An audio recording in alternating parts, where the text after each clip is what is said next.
Have you ever heard of a child being locked in a bamboo cage, treated like a burden, like she didn't matter? Now imagine that same child becoming the symbol of hope for an entire village. Sounds like a fairy tale? This is the real story of Abeni. What most people don't know is her life didn't change because of money or charity. It changed because of one old gardener, Kato, who had nothing but a leaking roof and a heart that refused to turn away. He gave Abeni something no one else would, a home. I've collected stories like these from the forgotten corners of the world, where kindness is the only wealth left, and I'm sharing them, so no one has to feel invisible again. Watch till the end, and you'll see how small acts of compassion can rewrite a life, why rejection doesn't define you, and how family is not always by blood, but by choice. Abeni was just 8. Her own aunt locked her away like she was nothing, but Kato gave her warmth, food, safety, and today, that same bamboo cage is now a children's library. If you've ever doubted whether goodness can truly change someone's fate, this is the story you need to see, because sometimes a moment of love creates a lifetime of light. At the edge of the village, under the dying light of dusk, a crowd had gathered around a shape that looked both crude and cruel. A cage made of split bamboo stood in the dirt like some twisted sculpture, its bars lashed together with coarse rope. Inside, curled against the splinters, was a girl no older than 9, her ribs pressed against her skin with each shallow breath. Her eyes were wide and hollow, fixed not on the crowd but on some point far beyond them, as though looking past the village itself. Flies buzzed at the corners of her mouth. Someone muttered, "She brings misfortune," and the words spread like sparks in dry grass. A child threw a pebble at the cage. Others laughed nervously, but most of the villagers simply watched, unmoved, as though the sight of a living child inside a prison of sticks were no stranger than the evening sun sinking behind the baobab trees. The air was thick with the smell of smoke from cooking fires and damp earth after a brief afternoon rain. Each murmur from the villagers became part of the low drone that hung over the gathering. Some shook their heads as if she were already condemned. Others spat near the ground, making a mark between themselves and the cage, a line of superstition. The girl shifted slightly, the sound of the bamboo creaking beneath her weight, and for a moment her gaze lifted to meet the crowd. There was no plea in her eyes, no hope, only a dull recognition of her place, like an animal resigned to slaughter. From the edge of the crowd, a bent old man stood with a basket of tools slung over his shoulder. His clothes were patched so many times that each layer of thread told a story of past hunger. Kato was his name, known in the village as a gardener who barely managed to coax life from stubborn soil. His hair was gray and matted, his hands scarred from years of cutting vines and lifting stones.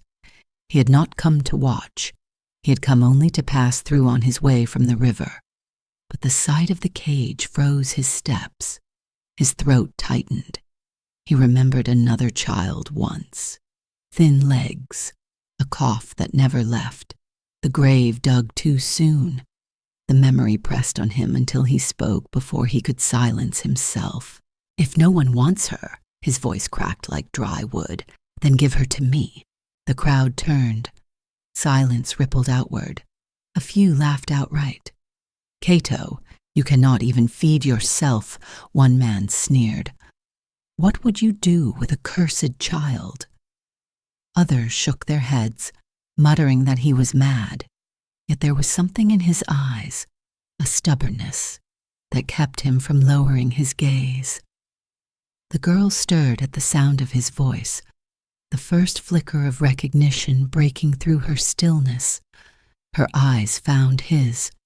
A line invisible, yet undeniable, stretched between them. Before the villagers could scatter the moment with more jeers, a figure stepped forward. Omari, the village elder, tall and still broad-shouldered despite his years, leaned heavily on his carved staff.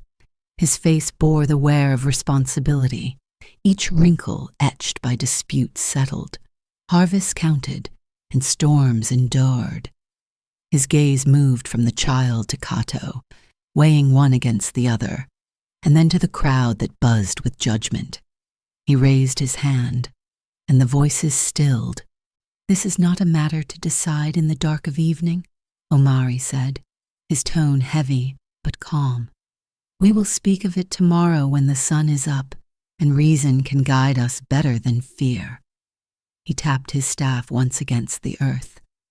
"But tonight, let her not sleep in that cage. Kato, take her. See that she breathes one more night under a roof, however poor. Tomorrow, we decide her fate." The air shifted, as if the entire village exhaled. Kato nodded slowly, as though accepting both a burden and a sentence. The crowd parted reluctantly, making space for him to step forward. He unfastened the lashings, and the bamboo gave way with a groan. The girl stumbled out, her bare feet scraping the dirt, her arms scratched and bleeding where the splinters had pressed. She did not speak. She only stood there, swaying, before Kato draped his ragged shawl over her shoulders. The laughter that had sparked earlier now died in the throats of the villagers. None stepped closer. The walk to Kato's hut was silent, but alive with sensations. The weight of the girl was light against his arm, too light, like lifting an empty gourd. The path wound through fields where frogs called from hidden pools, and the night wind carried the scent of wet grass and smoke. At the hut, nothing waited but patched mats and walls stitched with shadows. He laid a mat near the corner, spread another threadbare cloth over her, and sat by the doorway. The girl curled into herself, knees to chest, clutching the shawl as though it were a shield. Her breath slowed, uneven at first, then steadier. Kato watched the night settle over the village. His hut shook when the wind passed. The sound of crickets rose and fell, filling the silence. He thought of the eyes of the villagers, cold, judgmental, quick to label her cursed. He had seen those same eyes once fixed on him when his crops failed, when his wife died, when he grew thin enough to be dismissed as another beggar waiting for mercy. Perhaps that was why he had spoken. Perhaps he had seen in her the reflection of himself. Hours later, when even the dogs of the village had ceased their barking, a sound broke through the quiet, a faint crunch of feet on dry soil outside the hut. Slow, deliberate, too steady to be the wandering of an animal. Kato straightened, his breath caught. The girl stirred in her sleep, sensing something in the air. The steps came closer, stopping just beyond the door, heavy enough to press meaning into the night. Then silence. Kato's hand hovered over the old machete leaning near the wall, his pulse rising. Whoever stood outside had not come by accident. The weight of their presence filled the space between darkness and dawn, promising that what began with a bamboo cage was only the start of something far more dangerous. The first sound was not the rooster, nor the rustle of leaves. It was the groan of a roof patched with rusted tin, straining under the night's damp air. Abeni opened her eyes to shadows trembling against the woven wall. The smell of smoke clung to her borrowed cloth. For a moment she forgot where she was, until she saw Kato crouched by the fire pit, his back bent like a bow, coaxing a faint flame out of damp sticks. he muttered softly to the ember, as though it might answer him. Light flickered across his lined face, painting him weary but steadfast, her stomach twisted with hunger. The last time she had eaten was a scrap of cassava days ago, before the cage. The fire caught, and Kato reached for a small gourd covered with soot. He poured water into a pot, then dropped in a handful of maize kernels, the last dust of his store. The smell was sharp, faintly sweet, carrying both promise and despair. She sat up slowly, her body stiff from sleeping on woven reeds. The walls of the hut leaned inward, patched with scraps of bark and cloth. Rain had leaked through the roof. The mat beneath her was damp. The only sound besides the crackle of the fire was the croak of frogs outside and the low moan of the wind slipping through holes in the wall. It did not feel like safety, yet it was not the cage. Kato looked over his shoulder. His eyes softened when he saw her awake. He said nothing, only motioned to the fire. She drew closer, her thin arms wrapped around her knees, and watched the pot. The smell filled the hut, a meager fragrance that promised more than it could give. Her lips parted, but she held her tongue. Begging had never brought her anything but blows. When the steam rose, Kato lifted the pot and poured half the thick porridge into a wooden bowl. His hands trembled slightly. She expected him to eat first, to leave her the scrap. Instead, he broke the portion in two with the edge of a spoon. He slid the larger piece toward her. Her breath caught. She stared at the food as if it were a trap. The world had never given her something without asking for blood in return. Kato's voice came low, almost a whisper. "Here, child. Eat." She touched the bowl. The warmth stung her fingers, reminding her she was alive. The first taste burned her tongue, but she swallowed fast, afraid he might change his mind. The porridge was bland, with grit between her teeth, but it filled the hollow ache. She ate slowly after that, sneaking glances at him. He ate the smaller share, chewing with patience, as if the thin portion were enough. Her chest tightened. No one had ever done this. Share hunger instead of passing it on. Something flickered inside her, fragile and dangerous. The thought that maybe she was more than a burden. Kato set down his spoon. His voice was quiet, but carried a weight that silenced even the wind. "In this house, you do not have to fear. No one will call you cursed here." He did not look at her as he said it, only at the fire, as though speaking to his own ghosts. She blinked, unsure how to answer. The porridge sat warm in her stomach, and the words lodged warm in her chest. For the first time, the night did not feel endless, yet the village never let peace linger. As the first light of dawn seeped through the gaps in the roof, the sound of heavy feet came down the path. Voices rose, sharp and certain. The hut shook with the pounding on the wooden door. "Abeni!" The voice was high, cutting like a blade. She froze. She knew that tone, knew it like the lash of a whip. Kato pushed himself up, his shoulders rigid. He opened the door a crack. Outside, Mirembe stood, her head wrapped in bright cloth, eyes blazing. Behind her, two men from the village crossed their arms, waiting. The sight of them made the girl shrink back, clutching the edge of the mat. Mirembe did not greet, did not smile. Her hand slapped against the doorframe. "You have something that belongs to me. Ita and I," she said, each word dripping with accusation. "Bring her out." Kato's grip tightened on the frame. "She is not a thing," he answered, voice low but steady. Mirembe's eyes narrowed.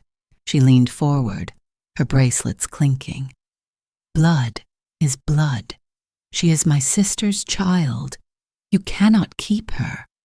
Her gaze darted past him to the dim figure curled inside. You think you can feed another mouth when you cannot fill your own? She will rot in your hands. Inside, Abeni's breath came quick. The warmth from the porridge seemed to vanish, replaced by the cold fist of dread. She had almost believed in Kato's words. Almost. And now Mirembe's shadow threatened to pull her back. The two men behind her shifted impatiently. One muttered about the elder's decision, but Mirembe silenced him with a look. She had always known how to bend others with her will. Kato stepped outside fully, blocking the doorway. His figure was small compared to the men behind her, but he did not move. Omari said tomorrow, he reminded her. You will not take her today. Mirembe's mouth curled in disdain. She leaned close enough for him to smell the oil on her skin. We will see what tomorrow brings. But I will not leave her to your foolish pity. She raised her fist and struck the door frame again, the sound echoing like thunder through the thin hut. Inside, Abeni pressed her hands against her ears, but the sound still reached her bones. The men finally pulled Mirembe back. She spat once on the ground and turned, her voice carrying into the dawn. This is not over. Her footsteps receded, but the air she left behind was thick with menace. The hut seemed smaller now, its patched roof more fragile than ever.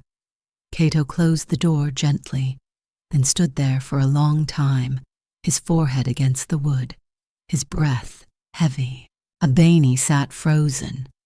Her bowl was still on the mat, a smear of porridge left inside, forgotten. She stared at it, then at the man who had given her half his hunger. She wanted to speak, to ask if she would be taken, if he could protect her. But the words would not come. The wind rose outside, carrying with it the smell of wet soil and smoke from distant fires. The sound of Mirembe's voice seemed to linger in it, a promise and a threat. Inside, silence pressed close, broken only by the faint crackle of dying embers. That morning the girl knew one truth. The cage might be gone, but the bars were not. They waited outside, wrapped in the shape of her aunt's shadow. And as the sun climbed higher, its light did not bring comfort, only the warning of storms yet to come. The square filled with voices before the sun had cleared the tops of the acacia trees. The villagers gathered in a wide circle, their sandals pressing dust into the earth, their eyes fixed on the girl standing small in the center. Abeni kept her chin low, though the heat of their stares burned more than the morning light. Her aunt, Mirembe, stood proud, her bright cloth glowing against the pale walls of the meeting hall. She pointed at the child as if pointing at a snake. This one brings ruin, she cried. She lies. She defies. She poisons our homes. The words hissed through the crowd, caught by eager ears. Abeni's knees quivered. Each word felt like a stone cast at her chest. She thought of the cage, the sharp edges of bamboo against her skin. It seemed the cage had only changed shape. Beside her, Kato stepped forward.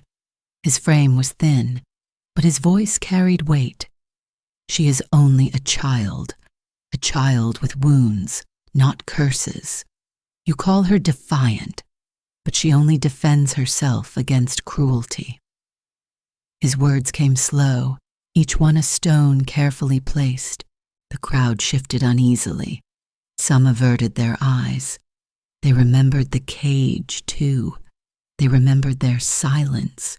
Mirembe's laugh rang sharp. You think yourself her savior? You cannot even save your own land from weeds. You cannot save your own belly from hunger. And you dare claim you can save her? She turned to Omari, who sat upon the raised stool carved with the symbols of his office. His staff stood upright beside him, catching the light. His face was unreadable, carved with years of judgment. The air thickened. Abeni dared to lift her eyes toward him, searching for mercy. His gaze swept across the circle, taking in the restless crowd, Mirembe's fury, Kato's frailty, and the trembling child between them. At last, he raised his staff, and silence fell like a stone into water. He spoke slowly, each word deliberate. "We do not measure truth by fear, nor a child's worth by superstition. Kato will be guardian for 90 days. In that time, the girl will be watched, her progress seen, her spirit judged not by whispers, but by deeds. At the end, we will decide her fate again." Murmurs spread, half in relief, half in discontent. Mirembe's face twisted. She had expected victory. Instead, she heard delay. Omari did not stop there. He turned his gaze to her, heavy and unyielding. "The papers of her birth, the proof of her name, you will give them to him. A child cannot grow in shadow.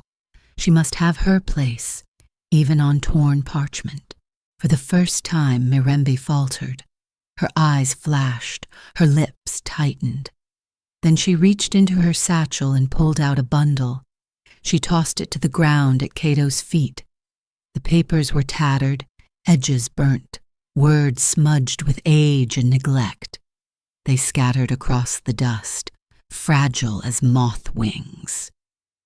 "There," she spat, "take your treasure. Let us see if she can read her way out of misery." The villagers gasped at the insult.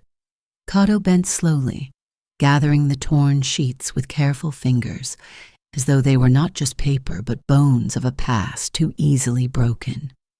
Abeni watched, her breath caught. The sight of her name, blurred, faint, but still there, shook something deep inside her. For the first time, she saw proof she existed beyond curses. Mirembe turned away, her steps sharp against the earth. 90 days, she called over her shoulder, her voice dripping with contempt. "Then you will see." The crowd began to disperse, some whispering, some silent. Omari struck his staff once more, a signal that the matter was closed. For now. Abeni bent down to help Kato gather the papers. Her small fingers brushed the faded ink.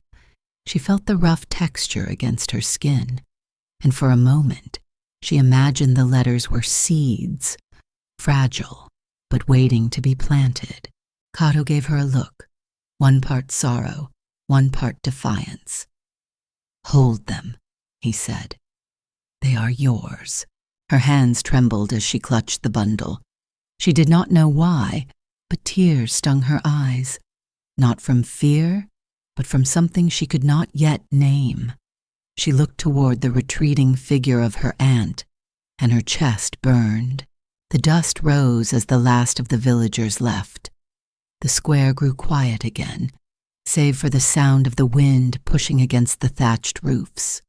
The papers fluttered in her grasp, fragile wings that might tear at any moment. Yet they were hers, and that made them stronger than any cage.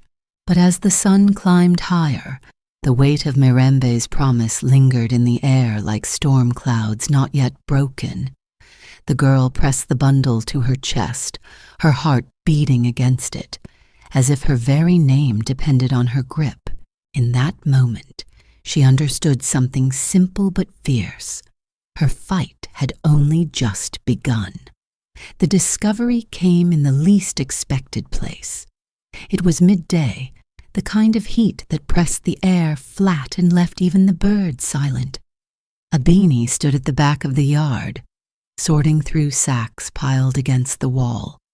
One sack of maize had torn open, spilling kernels onto the dirt. She bent to scoop them back in, her fingers brushing the coarse fabric. And then she froze. Printed in fading blue ink across the sack was a word, letters, curved and straight, that no one around her seemed to notice. She mouthed the shape of it soundlessly, her lips trembling. She should not have been able to understand, yet the word fell into her mind as clearly as if it had been spoken aloud. Rice. A voice startled her. "What are you staring at, child?" She spun around. Nala, the village teacher, stood in the shade of the doorway. Her dress was simple cotton, her hair tied with a strip of cloth, but her presence carried the weight of learning. She narrowed her eyes, looking first at the sack, then at Abeni. "Did you just read that?" Abeni's mouth went dry. She wanted to deny it, to hide it like a secret treasure, but something in Nahla's gaze pressed her forward. She nodded slowly. The teacher stepped closer, her sandals crunching in the dust. She pointed at the faded word again. "Say it." "Rice," Abeni whispered, the sound barely more than breath. Nahla's face did not soften. If anything, it sharpened. She crouched, her eyes level with the girl's. "Who taught you that?" "No one," Abeni answered. "I just knew." The silence that followed was heavy. The air smelled of dust and maize husks. Somewhere a goat bleated, the sound distant, unreal. Then Nahla stood, her voice lower now, almost to herself. A child who reads without a teacher. Her eyes flicked toward Kato's hut, where smoke curled weakly from the cooking fire. She pressed her lips tight, then turned back to the girl. "Come with me." Abeni hesitated, her hand still pressed to the sack. She had learned early that when adults spoke those words, nothing good followed. But this time she obeyed. The school was a single-room structure of mud brick and a roof patched with tin sheets. Inside, the air smelled of chalk and sweat, the benches worn smooth by restless bodies. Nahla sat at a low table, pulled out a scrap of newspaper, and set it before the child. "Read this." The letters swam before Abeni's eyes. She could not understand them all, only fragments, like pieces of a broken mirror. She shook her head, shame flooding her cheeks. Nahla studied her in silence. Then she said, "Not all cages are built of bamboo." She pushed the newspaper aside. "Tell me, do you want to learn?" The question struck deeper than any blow. Abeni's throat tightened. No one had ever asked what she wanted. She nodded fiercely, though her eyes stung. Nala sat back. "Then you will need papers. No child enters the school without them." That evening, when the light fell soft across the floor of the hut, Kato unwrapped the bundle of documents Mirembe had thrown like trash. He laid them out carefully, smoothing each torn sheet with calloused fingers. The ink had faded, words blurred by water and time. His hands trembled as he offered them to the teacher. "This is all we have," he said. Nahla took the papers, her eyes scanning the fragments.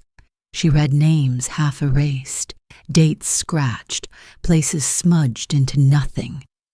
Yet among the tatters she found enough: a birth name, a mark of registry, proof that the child was not a ghost. "It may be enough to start," she murmured. Kato's breath released in a shudder. He had expected scorn, but Nala's voice carried something else. Abeni clutched the edge of his sleeve, her eyes wide. For once, the future seemed to crack open, even if only by a sliver. Nahla closed the papers gently. "Tomorrow she comes to class. On trial, she will eat with the other children. If she can show she belongs, she stays. If not..." She let the words hang. The silence was louder than any verdict. That night, the hut was darker than usual. The firewood had burned low, and the only light came from the stars flickering through gaps in the roof. Abeni lay awake on her mat, the smell of smoke and earth around her. In her hands she held a scrap of cloth she had scavenged earlier. With a needle bent from wire, she pushed thread clumsily through the fabric. Each stitch was crooked, uneven, but she pressed on, her fingers pricked and sore. She whispered to herself with every pull of the thread, "Tomorrow, I will prove I am not useless." The cloth grew heavy in her lap, a patchwork of mistakes. But to her it was more than a rag. It was a promise, stitched with the stubborn will of a child who had never been asked to hope. The wind shifted, carrying the distant laughter of villagers, the bark of dogs, the creak of doors. Inside the hut, the sound of the needle-piercing cloth kept rhythm with her breath. She closed her eyes only when exhaustion stole her strength.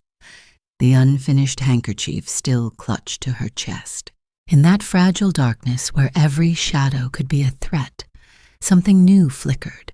It was not safety yet, not victory. But it was the first thread of belonging, fragile as silk, strong enough to carry her into the morning. The market was alive with noise and dust, the kind of clamor that pressed into the bones and left the air heavy with sweat and spice. Women shouted prices over baskets of groundnuts.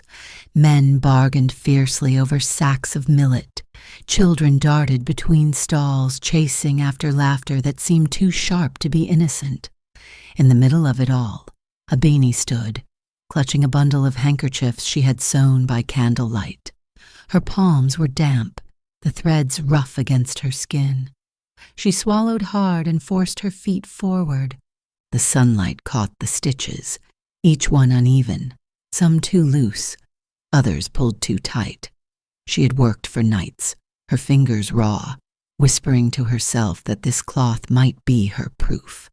Proof that she was not just a shadow, proof she could shape something out of nothing.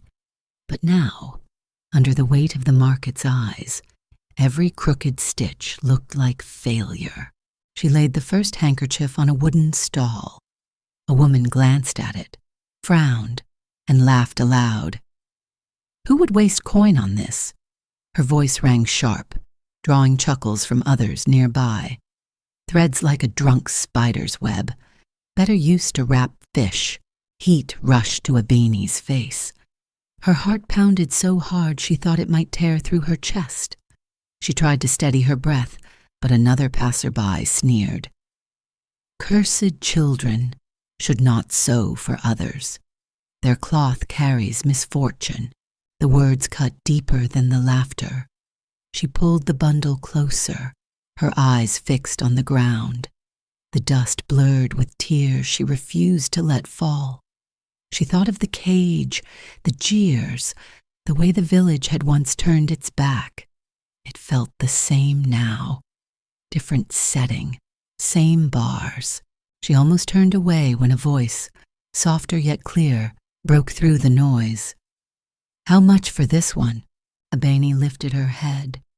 An older woman stood there, her eyes kind but sharp, her clothes clean and pressed. She carried herself with quiet authority, her silver hair tied neatly beneath a scarf. The crowd hushed when they recognized her, the wife of Omari, the village elder. The woman picked up one handkerchief, the clumsy stitches visible in the sun. She did not laugh. Instead, she held it between her fingers, running her thumb along the seam. Her lips curved, not in mockery, but in something gentler. A steady hand will grow steadier. A small beginning can rise to something fine. She looked at Abeni, her gaze unwavering. These hands will one day do great things. The words fell like water on parched earth. The crowd shifted, murmuring. The same people who had jeered moments ago now leaned closer. If the elder's wife had seen value, then perhaps they had been too quick to mock. "I will take this one," the woman said firmly. She placed a coin in Abeni's palm, the weight of it startling, solid, more real than a dream. For the first time, someone had given her money, not out of pity, but in exchange for her work. The news spread quickly, as it always did. Within minutes, others pressed forward. "Let me buy one too. Give me 2. I will take what is left." The bundle grew smaller, her hands emptier, her heart fuller. By the time the dust settled, every handkerchief was gone. She stood in the market center, coins clutched in her fist, breath ragged. The same dust that once felt suffocating now smelled of roasted maize and new beginnings. She could hear her own heartbeat in her ears, louder than the shouting vendors. She left the market carrying not only coins, but something greater, dignity stitched into every seam. On the way home, she stopped at a small stall. With shaking hands, she bought a notebook with crisp pages and a packet of pencils. Then she chose a piece of heavy cloth, bright enough to catch sunlight, to patch the roof above Kato's mat. She cradled the bundle close, almost afraid it might vanish. The path back wound through fields that shimmered under the afternoon heat. Every step seemed lighter than the one before. She imagined placing the notebook before her at Nahala's school, writing her name, her real name, on the page. She imagined the cloth stretched over their roof, no longer leaking when the rains came. By the time she reached the ridge overlooking the hut, the sky had shifted. Clouds gathered in thick gray layers, their bellies heavy, their edges sharp with lightning. The air pressed against her skin, hot and still. The leaves of the trees curled as if in warning. She quickened her pace. The first drops fell, fat and cold, spattering the dust into mud. Thunder cracked overhead, rolling across the fields like drums. The bundle in her arms grew damp, and she hugged it tighter. The coins clinked softly, a fragile song against the roar of the storm. Wind tore through the grass, bending it flat. The world turned dim, as if swallowed by shadow. She stumbled, nearly falling, clutching the notebook and cloth, as if her very life depended on them. When she reached the hut, lightning split the sky, illuminating the frail roof, patched with scraps. Rain hammered down, leaking through gaps before she even crossed the threshold. Kato looked up from where he sat by the fire, his eyes widening at the sight of her soaked and trembling. She dropped the bundle on the floor between them, breathless but triumphant. "For us," she whispered. The fire sputtered, smoke stinging her eyes. The rain grew louder, pounding on the roof until it seemed the whole hut might collapse. Outside, thunder rolled closer, each strike a warning. She looked at the bright cloth meant for the roof, now damp and heavy in her lap. The pages of the notebook curled, their edges darkening with water. Her heart clenched. All she had built in that one afternoon, dignity, pride, proof, lay threatened in the storm's fury. Kato reached for her shoulder, steadying her. But the sound of the wind through the cracks was relentless, a voice of its own. It carried not only rain but a promise. What had been gained could be lost in an instant. The walls shook. The light flickered. She clutched the notebook tighter, as if holding her very name against the storm. And as thunder cracked so close, it rattled the ground, she realized the cage was not only behind her. It was above her, too, waiting to collapse. The first crash came like the sky itself splitting open. The roof groaned under the weight of wind and water, tin sheets clattering like angry spirits. Rain poured through every gap, drenching mats, clay pots, even the small pile of food Abeni had gathered with her hard-earned coins. She clutched the soaked notebook to her chest, pages already curling, ink bleeding into shadows. Kato pressed his body against the wall to keep it from collapsing inward, his arms trembling as mud streaked down with the storm. The hut was no shelter anymore. Wind howled through every seam, tugging at their clothes, lifting scraps of cloth into the air like lost birds. Lightning lit the room in flashes, throwing their frightened faces into stark relief. Abeni, wide-eyed, mouth open in a silent cry, Kato's jaw clenched against helplessness. Thunder followed each bolt, rolling so close it rattled their bones. Water pooled quickly on the floor, soaking their legs. A clay bowl tipped and shattered. The fire hissed out, leaving the smell of wet ash clinging to everything. They crouched together in the corner, their backs pressed to the trembling frame, their breaths ragged. Every gust of wind threatened to rip the roof away entirely. When dawn crept in, the storm had left nothing but wreckage. The roof was nearly gone, only a few wooden beams jutting like broken ribs against the gray sky. The walls sagged, dripping. The few possessions they had, cloth, bowls, the new patch of roofing Abeni had bought, lay ruined in mud. Even the notebook she had dreamed of filling with letters was now a sodden mass, its words blurred into nothing. She held it anyway, her fingers tracing the ruined cover as though it might still yield hope. Kato stood in the open doorway, his shoulders hunched as he surveyed the wreckage. His silence was heavier than words. For the first time, Abeni thought she saw defeat in his stance. But then came something unexpected, the sound of feet outside, many feet, and voices rising not in mockery, but in determination.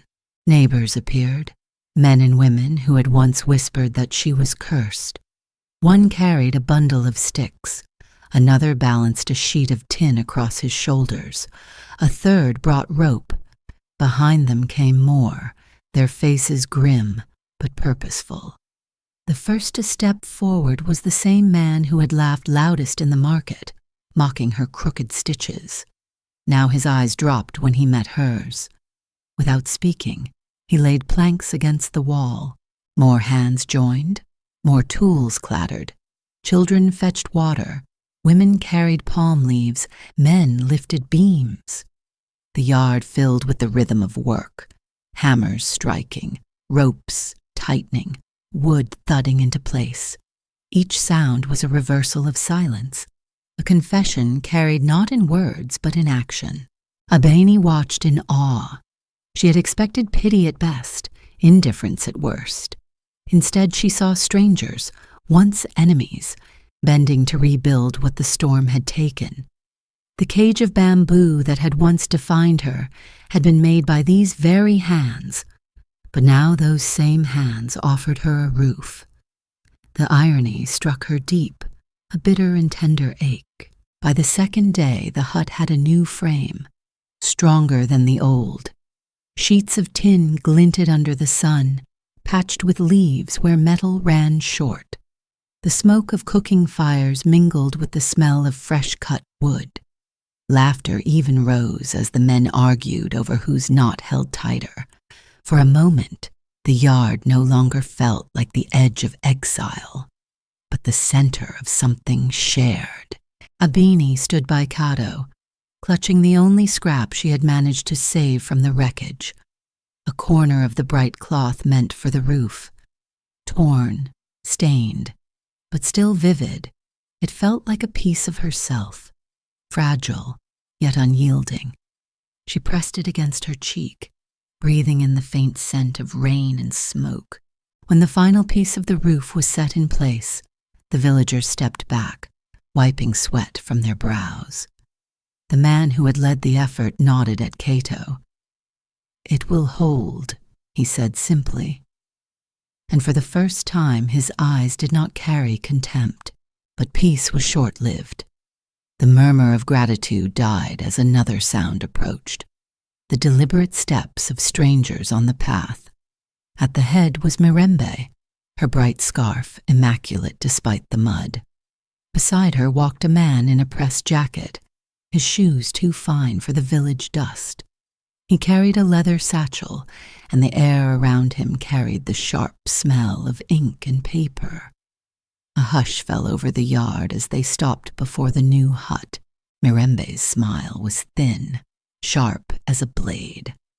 "Enjoying your charity, I see," she said, her voice carrying easily. Her eyes cut to the villagers, then back to Kato. But kindness does not erase the law. She gestured toward the man beside her. "This is a lawyer from the district.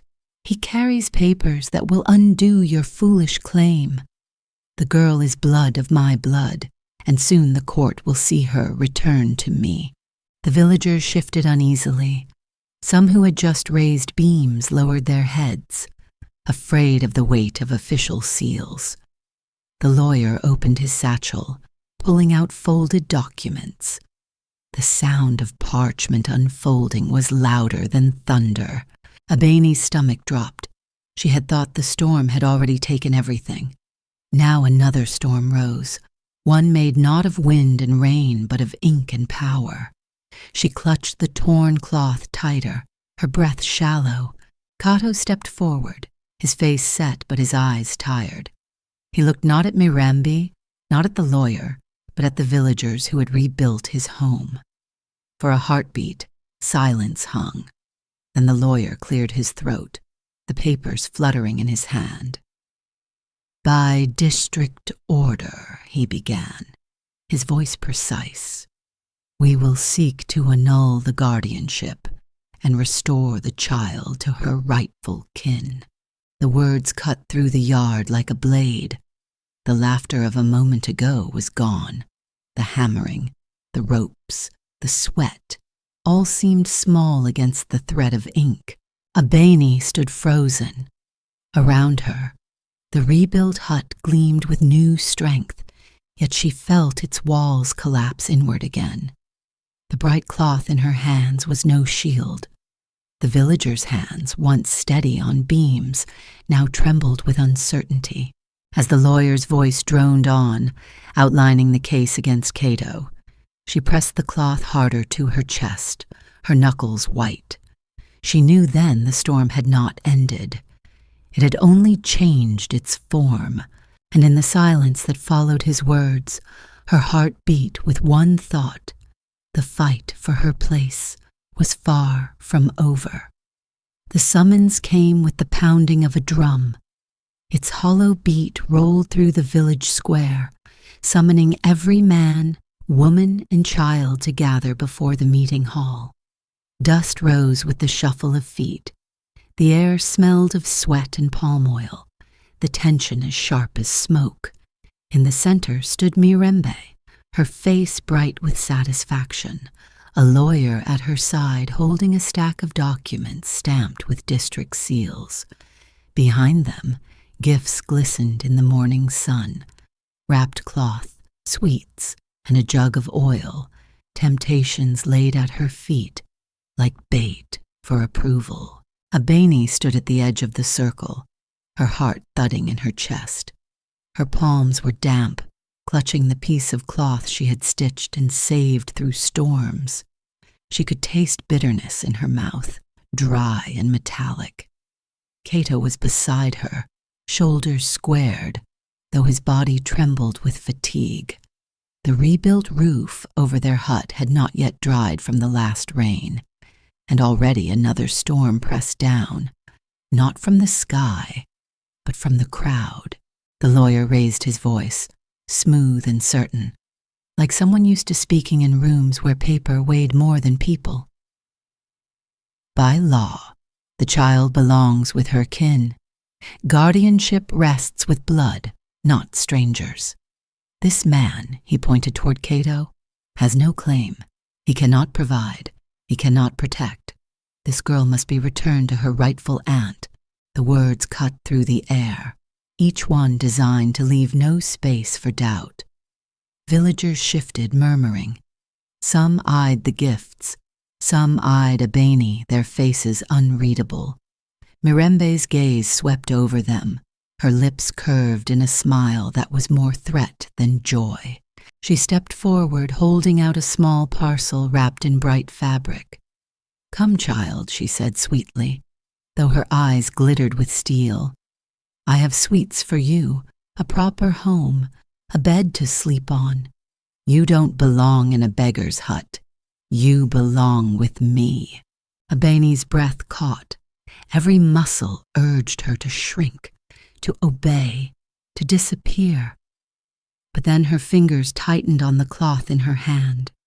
She remembered the storm, the roof rebuilt not by her aunt but by neighbors. She remembered the notebook soaked with rain, yet carried like treasure. She remembered Kato splitting his meager food, giving her the larger share. Slowly, she stepped forward, not toward Mirembe, but into the center of the circle. Her voice, though soft, carried with surprising clarity. "I don't need your sweets," she said. "I already have a family." The silence that followed was heavier than the lawyer's papers. Mirembe's smile faltered. Her eyes widened, then narrowed. The crowd held its breath. Omari rose from his seat at the front, leaning on his staff. His presence steadied the air, the weight of his authority like stone. He looked at the child first, then at Kato, then at the villagers. "You have all seen her," he said, his voice low but resonant. "When she came, she was bent like a reed under too much wind. Now she stands before you straight, speaking for herself. Is this not proof of growth? Is this not proof that the man she calls family has done what was needed?" He paused, scanning their faces. "I will not decide this alone. Tell me, do you believe she has changed? Do you believe she belongs here?" For a moment, no one moved. Then a hand lifted, rough and scarred, belonging to the man who had once mocked her in the market. "She belongs?" Another hand rose, then another.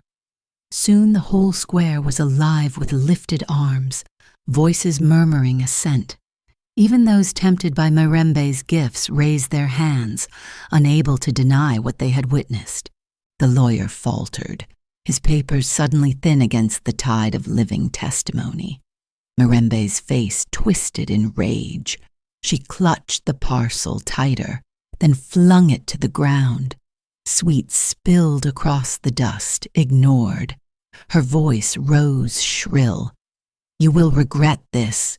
But Omari's staff struck the earth with a sound like final judgment. "Then it is done. Guardianship will not be temporary. It is permanent. The child belongs to Kato." His eyes burned into Mirembe's. "And let all remember, our strength lies not in paper, not in gifts, but in truth witnessed by all." The cheer that followed was not loud, but it was steady, rising like a chant. Abeni felt something shift inside her, as though the cage of bamboo that had once held her was breaking apart piece by piece. She looked at Kato, whose eyes glistened, though his face stayed stern.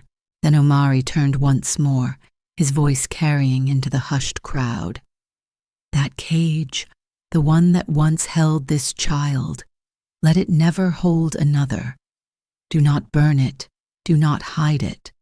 Turn it into something that serves, not shames. Let it be remade," the villagers murmured, startled by the idea. Abeni's breath caught, her heart pounding again, but this time not with fear, with a strange, fierce anticipation. The symbol of her suffering, her humiliation, would not be destroyed. It would be transformed. The air thickened with the weight of the decision. The cage, once a prison, now promised a new fate. And in that moment, as the sun slipped behind clouds and the square filled with whispers, Abeni knew her journey was not ending with this victory. It was only shifting. She clutched the cloth tighter against her chest. The sweetness of triumph lingered, but so did the sting of her aunt's final words. The shadow of Mirembe's rage stretched longer than the sunlight, promising a reckoning yet to come, and as night approached, the memory of the cage waiting to be remade hung over her like a question too large for a child, yet one she could not escape. The cage no longer looked like a cage. Its bamboo ribs, once sharp with shame, now stood upright as the frame of something new.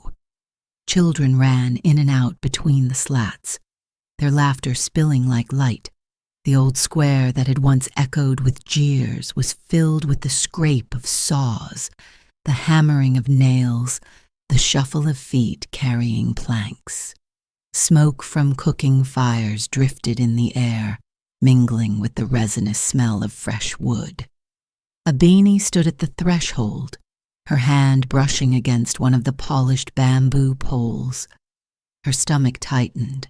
She remembered the way those same bars had pressed against her skin, carving ridges into her arms. She remembered the dark, and yet here they were, standing not as prison, but as doorway. The villagers had gathered with baskets and bundles. Women brought mats to spread across the floor. Men carried books wrapped in cloth, pages worn but still legible. Children came barefoot, carrying nothing but wide eyes. Kato leaned against the wall, his body tired, but his gaze proud. The new structure rose slowly from the bones of the old. Walls lined with bamboo, shelves carved from discarded planks, a roof patched with tin that glinted silver in the sun. It was not a library as one might find in the city, with high shelves and endless rows. But here, in a village where most children had never touched a book, it was a palace. The ceremony began with Omari's staff striking the ground 3 times. The sound cut through the chatter, deep and steady. "This place," he said, his voice carrying over the crowd, "was once the mark of our cruelty. We built a cage for a child, and in doing so we built a cage for ourselves. Today it becomes a house for freedom. Let the shame of yesterday become the wisdom of tomorrow." Murmurs rippled through the crowd. Some bowed their heads. Some kept their eyes on Abeni, whose small frame now seemed to carry the weight of the moment. Nahla stepped forward, carrying a folded piece of cloth. She unfurled it against the wall, revealing the first handkerchief Abeni had ever sewn, its crooked stitches uneven but unbroken. She fastened it high, above the shelves, where the sunlight caught its rough edges. Below it, she placed a framed paper, the guardianship decree signed with Omari's seal. The two hung side by side, the cloth of survival and the ink of recognition, symbols of how far one child had come. Abeni felt her throat tighten. She remembered every stitch of that handkerchief, sewn by candlelight with trembling fingers, each mistake a mark of her desperation. To see it displayed here, not as failure but as honor, made her chest ache in ways she could not name. Then came the mural. The villagers had painted it themselves over many nights, guided by young hands and older memories. It covered the back wall, a scene of a man and a child standing together beneath an open sky. The figures were not exact portraits, yet everyone who saw it knew. The colors were bold, the strokes uneven, but the meaning was clear. What had once been broken now stood as symbol of hope. Children pointed at it, giggling. Adults stared longer, their silence heavy. The opening of the library was not marked by ribbon or speech. It began with the simple act of Abeni placing the first book on the shelf. Her hands shook as she set down the worn reader Nala had given her. It smelled of dust and ink, its pages yellowed, its cover frayed. But when she slid it into place, the room seemed to grow taller. Other books followed, carried by villagers who had hidden them for years, now released into the open as though no longer ashamed of their scarcity. When all was set, children pressed forward, eager to touch. Abeni knelt among them, her hand reaching into her pocket. She pulled out the stub of her first pencil, the one she had guarded through rain and hunger. Its wood was darkened, its tip dulled, but it carried the weight of her journey. She turned to a small boy beside her, his eyes wide, his hands empty. She placed it gently in his palm. "It is yours now," she said softly. The boy's face lit as though he had been given gold. He clutched the pencil to his chest, nodding fiercely. Around them, other children whispered, some envious, some inspired. The act was simple, but it carried the force of a vow. Abeni stood slowly, her gaze drifting upward to the handkerchief on the wall. The stitches looked different now, not crooked, not shameful.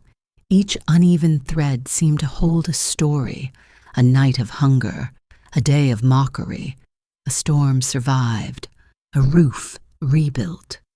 She realized then that imperfection could also be proof of endurance. The villagers lingered as the sun dipped low, the golden light slanting through the bamboo walls. Shadows stretched long, and the air filled with the rustle of turning pages, the murmur of children sounding out letters, the low hum of voices sharing stories. It was not silence, but something richer, community stitched together out of noise. Mirembe's absence hung in the air. Her threat still lingered, her shadow stretched across memory. Yet for the first time, Abeni felt that even her aunt's rage could not tear this down. Too many hands had built it. Too many voices had claimed it. The cage had been transformed not by fire, but by will. Night fell, lanterns casting warm pools of light inside the new library. The mural glowed faintly. The handkerchief swayed in the draft. The book stood silent but alive. Abeni sat among the children, telling them stories in a voice stronger than she had ever known. They leaned in, their eyes wide, their breaths held at every pause. She was no longer the girl in the cage. She was the guide at the doorway. When the last child drifted home and the lanterns burned low, she stepped outside. The night air was cool, carrying the scent of wet grass and distant cooking fires. She looked back once more at the bamboo walls, glowing faintly under starlight. Her reflection stared back at her in the polished bamboo pole, no longer hollow, no longer afraid.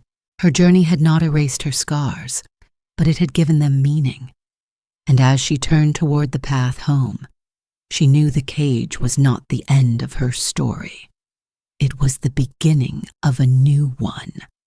For herself, for Kato, for every child who would walk through that door and find in its walls not shame, but possibility. The stars above blinked quietly, as if bearing witness, and in the stillness, her eyes burned, not with fear, but with the weight of all she carried, and the certainty that the echoes of her story would not fade. There are moments in life when the weight of despair seems heavier than the strength to carry it, when the world feels unyielding and cruel. Yet even in the darkest corners, where silence presses down and the air feels too thin to breathe, a single gesture of compassion can cut through like a flame against the cold. What begins as a fragile spark, an act of sharing, a hand extended, a word spoken without judgment, has the power to change the course of a life, and in turn, the course of a community. The journey we have traveled together is not just about hardship or survival. It is about the quiet insistence that dignity belongs to every soul, no matter how small, no matter how overlooked. It is about the truth that resilience is not born in isolation, but nurtured by connection, by the willingness of others to see, to listen, and to believe. Each act of kindness, no matter how simple, plants seeds that may one day grow into towering trees. What seems insignificant in the moment, a shared meal, a word of encouragement, a piece of shelter offered in the rain, becomes in time a foundation for hope, and hope, once rooted, does not stay contained within one life. It spreads outward, weaving through families, through generations, reshaping the soil of entire communities. The story reminds us that wounds can become symbols of strength, that scars can serve as maps guiding us toward healing. It teaches that what once was an instrument of cruelty can, with enough courage and imagination, be transformed into a vessel of light. And it whispers a truth both ancient and urgent.